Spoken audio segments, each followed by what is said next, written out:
کر دیں۔ کہا یہ ایک چھوٹی سی بکری ہے، بکری کا بچہ،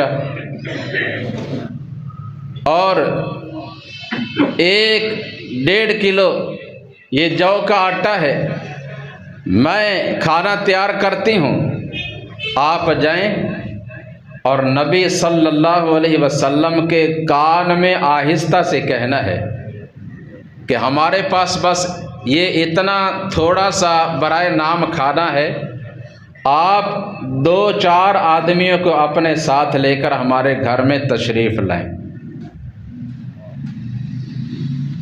گئے، دعوت کی، مگر آپ صلی اللہ علیہ وسلم نے پھر اعلان کروایا، اے مسلمانوں، اے اہل خندق، آج جابر کے گھر میں تم سب کی دعوت ہے۔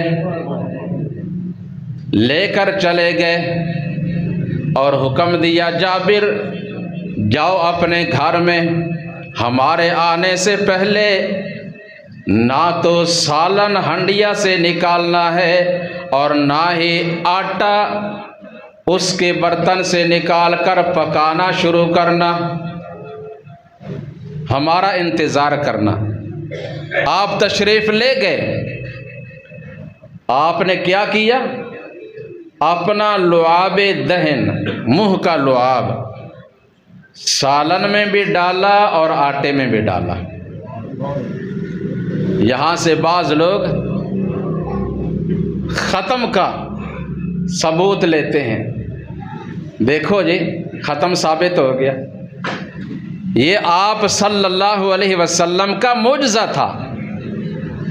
آپ کے منہ کا لعاب اللہ نے اس میں شفا بھی رکھی اور برکت بھی رکھی، آپ کا پسینہ بھی خوشبودار۔ اگر سنت پہ عمل کرنا ہے تو پھر اس طرح کرو نا، دیگ میں اپنے منہ کا لعاب ڈالا کرو، کوئی کھائے گا؟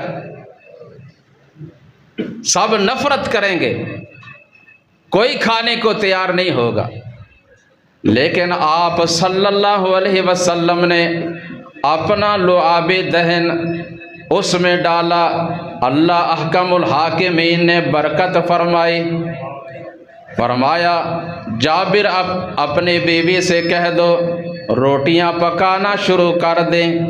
وہ اپنے ساتھ چند اور عورتوں کو ملاتی ہیں، روٹیاں پکا رہی ہیں، اور آپ صلی اللہ علیہ وسلم سالن ڈال ڈال کر دے رہے ہیں، تقسیم کر رہے ہیں۔ سب کے سب جن کی تعداد 1000 سے بھی زیادہ ہے، پیٹ بھر کر کھا جاتے ہیں، سالن بھی اسی طرح، آٹا بھی اسی طرح پڑا ہے، اس میں کوئی کمی واقع نہیں ہوئی۔